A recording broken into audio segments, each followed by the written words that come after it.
let's go Well, ahead and start off with you. And you wanted to do a little bit of a remedial class for us that are not initiated into some pre-discussion on some Japanese folk religion.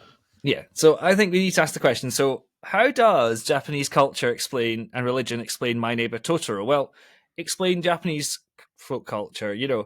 As I think said before, Miyazaki's film is talking about a return to a world where it's re-enchanted and peace follows. Whereas they have a time of war and devastation.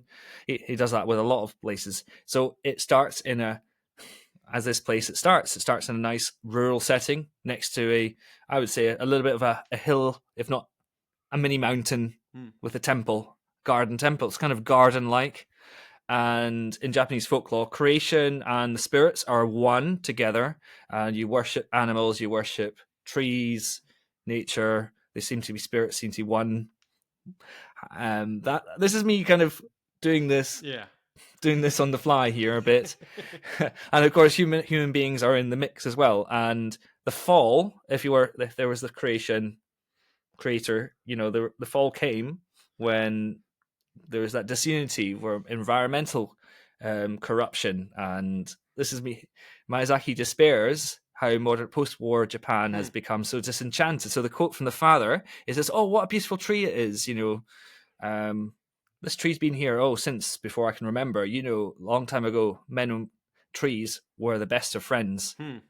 So the sense of there's a disunity. There was a time where there was an Eden-like paradise in this place. They are literally a temple-like place. They pray to the thank you tree, thank you the, and they're always praying to spirits that inhabit it. And so I think Miyazaki here is putting, I think the idea of folk religion is that how you reconnect with that and restore that harmony is reconnect with nature, worship the spirits, gods, animals, and it's kind of a man-centered approach back to the environment, back to the past, back to your past, and reconnecting with that.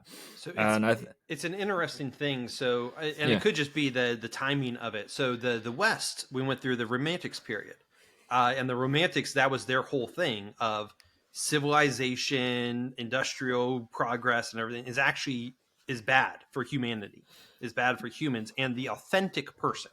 If you want to read a great book, Carl Trueman, his two books, Rise and Triumph of the Modern Self and Strange New Worlds, he talks about, he goes through the history of how we got to radical individualism, really.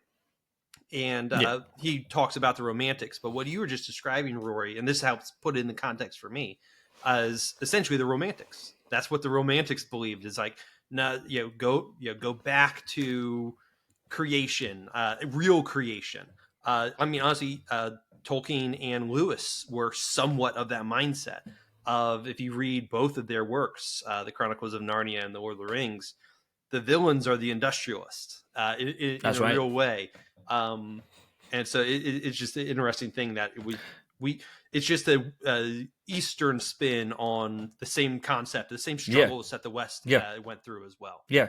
So with the Tolkien connection there, the Ents, the big trees, took really slowly anyway. They're getting destroyed for the sake of is it Minas Tirith? For Saruman's plan to basically trying to conquer parts of Middle Earth as well. And you can see that the horrors of the Tolkien nerd in me won't let me not go. It's the Tower of Orthanc, Isengard.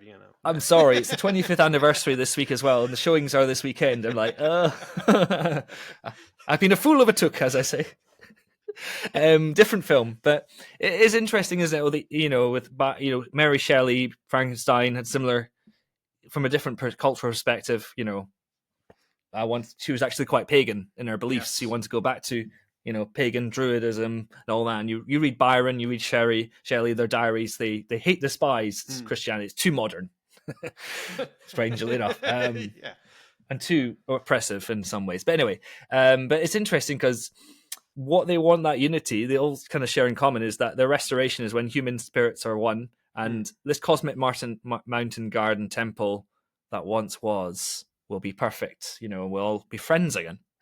We're friends with the trees again, as it were. But I think this helps set up where it sounds familiar. We've gone from a cosmic mountain garden kind of paradise, and there is an intersection here. It kind of is a false gospel. We hope you enjoyed this snack-sized taste of popcorn theology. Check out the full episode using the link in the description. Subscribe on YouTube for more content. Follow and interact on social media to share with others. And remember, you are not a mindless consumer.